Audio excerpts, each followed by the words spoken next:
नमस्कार दोस्तों, मैं हूं विनीत तिवारी और एक बार फिर से आपका मेरे चैनल फिन कार्ड सोल्यूशन में स्वागत है।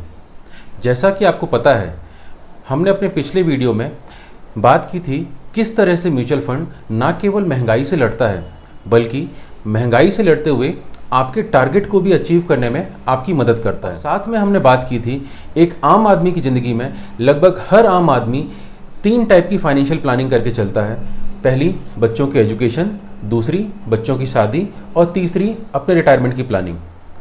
और आज के इस वीडियो में हम आपकी रिटायरमेंट प्लानिंग के बारे में बात करेंगे। आज के समय एक आम आदमी जब भी अपनी रिटायरमेंट प्लानिंग करता है, चाहे वो किसी डिस्ट्रीब्यूटर की मदद ले रहा हो, चाहे एडवाइज़र की मदद ले रहा हो, चाहे वो खुद ही अपनी रिटायरमेंट प्लानिंग कर रहा हो, वो कहीं ना कहीं एक सबसे बड़ी गलती कर देता है कि उसके दिमाग में एक हमेशा अमाउंट रहता है कि उसको अपने रिटायरमेंट के लिए 1 करोड़ रुपए का अमाउंट जोड़ना है। अब ये 1 करोड़ की जो वैल्यू है वो हमेशा आज के हिसाब से कैलकुलेट करके चलता है कि अगर उसका रिटायरमेंट आज हो रहा होता तो उसके पास अगर 1 करोड़ रुपए होते तो वो आराम से अपनी रिटायरमेंट लाइफ को एंजॉय कर सकता था या आराम से अपनी रिटायरमेंट लाइफ जी सकता था। लेकिन अगर एक 25 से 30 साल का आदमी जो अभी अभी जॉब में आया है और वो अपनी रिटायरमेंट प्लानिंग कर रहा है कि आज से 30 साल के बाद, 25 से 30 साल के बाद उसको रिटायरमेंट लेना है, तो क्या आज से 25 से 30 साल के बाद उसके लिए 1 करोड़ रुपए सफिशेंट होंगे, पर्याप्त होंगे? और यही आज का हमारा टॉपिक है, क्या आपके रिटायरमेंट प्लान के लिए 1 करोड़ रुपए पर्याप्त हैं? लगभग आम इन्वेस्टर अपने रिटायरमेंट प्लानिंग करते समय एक सबसे बड़ी गलती कर देता है कि वो कहीं ना कहीं महंगाई को ऐड करना तो भूल ही जाता है। और लगभग मैंने पिछले वीडियो में भी बात किया था, हमारे यहाँ इंडिया में लगभग 6.5 से 7% की दर से लगभग हर साल महंगाई बढ़ रही है। और अगर 6.5-7% की दर से महंगाई हमारे यहाँ इंडिया में बढ़ रही है तो हर साल चीज़ों की वैल्यू भी 6 या 7% की दर से बढ़ रही होगी।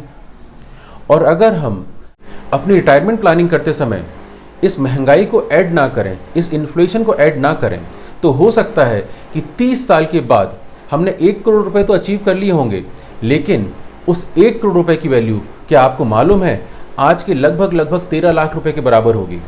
क्या आप आज के समय अगर आपके पास 13 लाख रुपए होंगे और आपकी उम्र 55 से 60 साल की हो गई है, तो आने वाली बाकी की ज़िंदगी क्या आप इस 13 लाख रुपए में अपना गुजारा कर सकते हैं? क्या 13 लाख रुपए में आप आराम से अपनी बाकी की लाइफ काट सकते हैं? लगभग सबका आंसर होगा नहीं। तो यही रीज़न है कि जब भी हम अपने रिटायरमेंट की प्लानिंग करें तो कहीं ना कहीं हम इन्फ्लेशन को ऐड करना भूल जाते हैं। हमें उस इन्फ्लेशन को या उस महंगाई को हमेशा ऐड करके चलना चाहिए। और अगर आपको लगता है कि आज के समय आपके पास 1 करोड़ रुपए होते और आप आराम से अपनी रिटायरमेंट लाइफ जी सकते थे, और अगर मैं उसी 1 करोड़ रुपए को अज्यूम करूं और साथ में अज्यूम करूं कि हमारे यहाँ इंडिया में महंगाई लगभग 7% की दर से सालाना इंक्रीज़ हो रही है, तो आपको मालूम है उस 1 करोड़ की वैल्यू 30 साल के बाद लगभग 7 करोड़ 61 लाख रुपए के आसपास होगी, जो कि आपको स्क्रीन में सामने दिख रहा होगा। और साथ में आपको स्क्रीन में यह भी दिख रहा होगा कि हमें अगर 7 करोड़ 61 लाख रुपए के टारगेट को अचीव करना है तो लगभग हमको हर मंथ 12,700 रुपए की SIP करनी होगी, तब जाके हम 7 करोड़ 61 लाख रुपए के टारगेट को अचीव कर सकते हैं। अब मान के चलिए आज आपकी उतनी सैलरी नहीं है कि आप एकदम से 12,000 रुपये 13,000 रुपये की SIP कर पाएँ, लेकिन अगर आप एकदम से 12 या 13,000 की SIP नहीं कर सकते तो आप 5,500 रुपये की टॉपअप SIP करके भी इस अमाउंट को अचीव कर सकते हैं, जो कि आपके स्क्रीन के सामने दिख रहा होगा। अगर हम पर मंथ 5,500 की SIP करें और उसमें हम हर साल 10% का टॉपअप लें तो भी हम आसानी से अपने टारगेट को अचीव कर सकते हैं। अब ये जो मैं महंगाई की कैलकुलेशन करके दिखा रहा हूँ, इसका सिंपल एक ही रीज़न है, आजकल इंटरनेट में हर टाइप के कैलकुलेटर अवेलेबल हैं। तो आप नॉर्मली क्या करते हैं, हम गए इंटरनेट में गए, गूगल में सर्च किया SIP कैलकुलेटर, वहाँ पे हमने 30 साल की प्लानिंग कर ली SIP की कि हमको 30 साल के बाद 1 करोड़ रुपए का अमाउंट चाहिए, और 1 करोड़ के लिए अगर हम 15% की कंपाउंडिंग अज्यूम करें तो लगभग 2,000 रुपये की भी अगर आप SIP करेंगे तो 30 साल के बाद वो 1 करोड़ का अमाउंट लगभग हमारा अचीव हो जाएगा।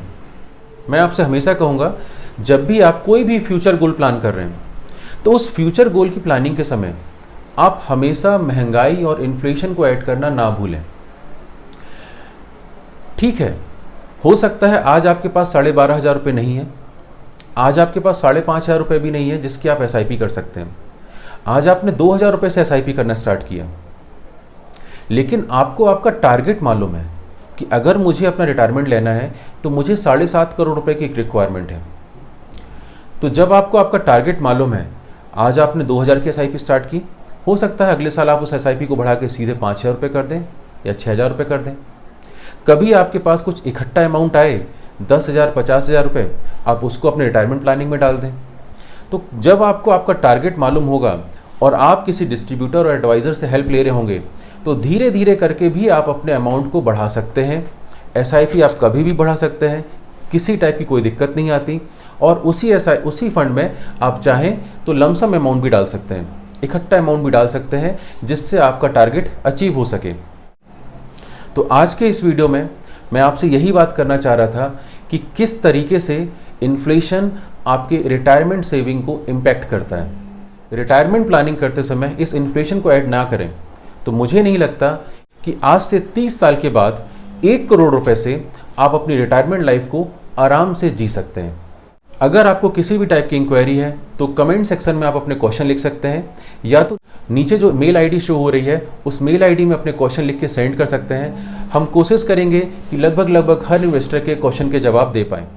और जिन्होंने मेरा पिछला वीडियो नहीं देखा था उसकी लिंक मैं अपने डिस्क्रिप्शन में डाल दूंगा, आप डिस्क्रिप्शन में जाके उस लिंक में क्लिक करके आप मेरा पिछला वीडियो भी देख सकते हैं, जिससे आपको किसी टाइप का डाउट ना रह जाए। तो अगर आपको वीडियो पसंद आया हो, चैनल को लाइक, सब्सक्राइब एंड शेयर करना ना भूलें। मिलते हैं हम नेक्स्ट वीडियो में, तब तक के लिए जय हिंद, जय भारत।